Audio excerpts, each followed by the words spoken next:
Happy Wednesday, Bayang Kadista. Nagbabalik na naman po ako, Kid Abata, para magbigay ng giya ngayong araw ng sweldo, April 15, 2026. Aking sinapunang Abril, no?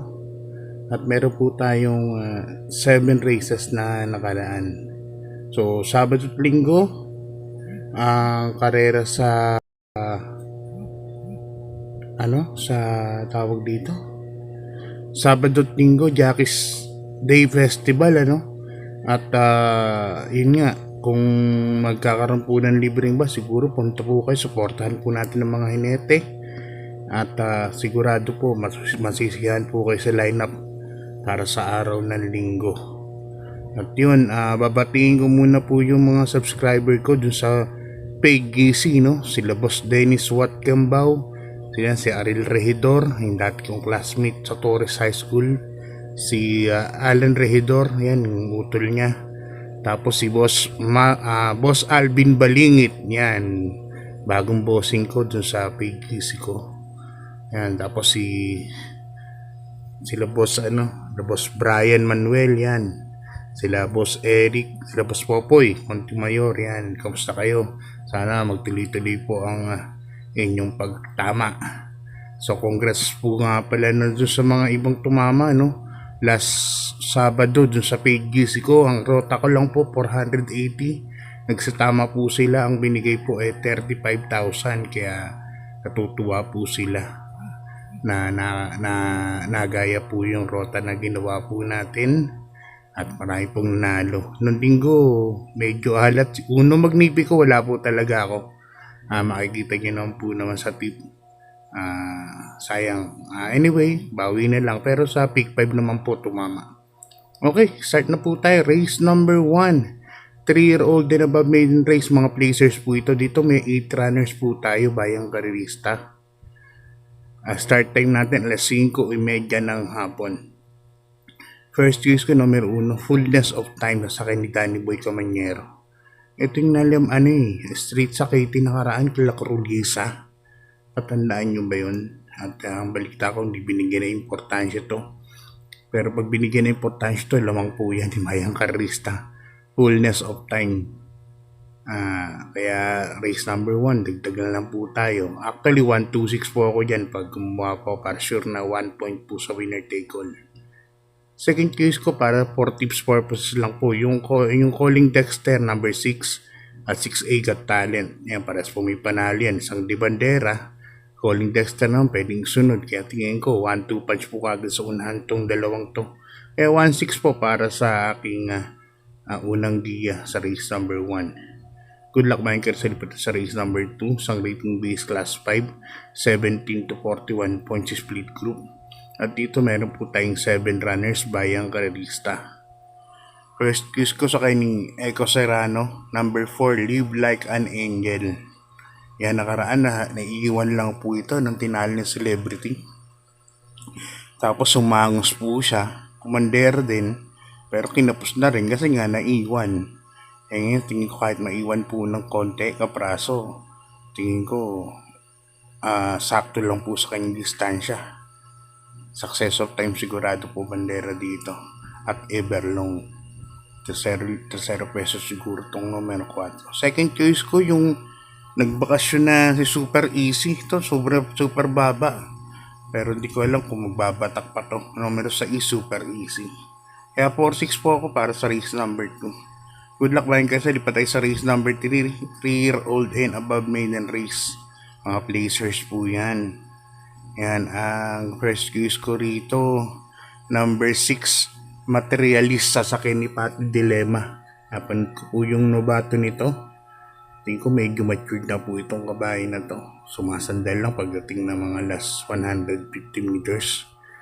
May biggest din po tingin ko. Ito mga kasabay nila Courage sa Talkative Nate. Pinagpala yan, mga bilis yan eh. Kaya para sa akin yan po ang aking first choice. Second choice ko number 5, Courage sa ni Jackie Game El Ciego. Ito naman si Courage, maganda po lahi niyan. Baka nagpatak lang po nakaraan yan. Kinto po dumating yan sa maiden. Baka biglang batakin. Tingin ko malaki po panalo. Kaya dito 6.5 po ako Bayang Karista. Lipat tayo sa race number 4. Isang rating base class 4, 42 to 56 points split group. At dito meron po tayong 8 runners but 7 betting options lang po. First quiz ko, yung nagbabalik na numero 5, Royal Salute. Sa ni Allison Pabilik. Unti size lang yan sa kanyang barrier run. Pero nakapigil po si Allison. Parang punong-puno pa nang dumating, no? Kaya para sa akin, pwede pong gumawa ng 1.14 po itong kabahay na to. Second choice ko po, numero 6, Whirlwind, sasakay ni Jackie Boy Jenson. Ito, kwarto po nakaraan. Parang bumagay po sa kanya yung naiwan po ito sa larga eh.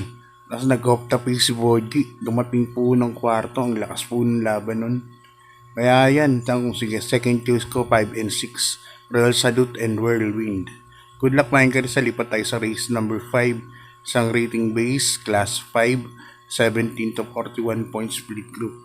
Ito para mga non-placers po ito. Ng 5 dati, no? Tignan nyo naman po ang ratings, 26 ang pinakamataas. 18 na lang po yung pinakamababa na si Superhawk. Doon na po ako sa 2 heads better than 1. 3 wins ang Maxi number 3. Sa Sentinel Node, Jan El Santi Santiago. Diyan po ako lalagay isang di bandera, sa isang mawidis din. So tingin ko mag-aanuhan lang to sa unahan, no? Magbibigayan lang yan. Second case ko, numero 1 na rin. Sinag, sa kanya ni Pat Dilemma. Ito, tagal kong inaan tong kabahay na to, parang di pa mabalik yung dating buti. So, tingin ko pang rin. 3-1 po ako para sa race number 5. Okay, good luck. Bahin ka rin sa lipat tayo sa race number 6. Ang penultimate race natin. Sa rating base, class 5, 17 to 41 points split group. At dito meron po tayong 7 runners Bayang Karista. First case ko, numero 5. Sa ni Jackie Santi Santiago ni Jan. Numero 5, Awesome Call. Yan. Bandera to, tingin ko. At pag nakapag-pacing ng medyo maayos sa isto, tingin ko malaki po ang panalo niyan. Number 5, Awesome Call. Second case ko, number 6, Streisand rin. Jerry L. Sego Jr. sasakay. Nakaraan tamakbo po ito, walang masyadong pinakita. Pero tingin ko baka nagsilbing batak lang din po, ano? Dahil galing po siya sa pahinga nun eh. So, baka tumining na ngayon. Napakainam po nito, kaya wag po kayong mawawala pagka ganun bumalik po inam niyan. Kaya 5-6 po ako, Awesome Call and Streisand. Good luck mga Karista, lipat tayo sa ating last race. Race number 7, isang rating base class 5, 17 to 41 points split group. Ito for your information, Agaron, sasakyan ni Chris Garganta kay Boss Berclus na yan. Si Agaron, siya na po ang may-ari yan, di na po kay Senior Patrick Luis. Nakita ko lang din. Haba rin ng bakasyon. Dito sa last race, race number 7. So, solohin ko na po ito. Numero 2. Follow the Ruler. Yan, sasakyan ni Jackie Jeric Pastoral. Solohin ko na po yan. Kalaban po nito, sila Blame the Goose pa. Sila Barik na nung nasa peak pa si Barik na. Yan po ang mga kalaban ni Follow the Ruler. Napahinga lang po ito pero napanood ko yung barrier. Mainam naman po yung tinakbo, hindi sa is. Kaya sa tingin ko, banderang tapos po ito. Kaya sa ako magiging banderang tapos po ito. Follow the Ruler. Alam niya naman po yung brigand po ang lahi niya kaya medyo mataas po. Kaya dito solohin ko na po yan, last race. Bahala na kayo magdagdag kung may mukrusyonada kayo. Shoutout pa rin doon sa aking mga subscriber kay Boss Nestor Paz. Yan. Happy racing po sa inyo, Boss Nestor, at saka kay Boss nalimutan ko to. Sino ba to? Sige, bukas na lang. Nalimutan ko. Isang boss ko sa taga Cavite. Grabe yun. Generous. Okay, good luck. God bless.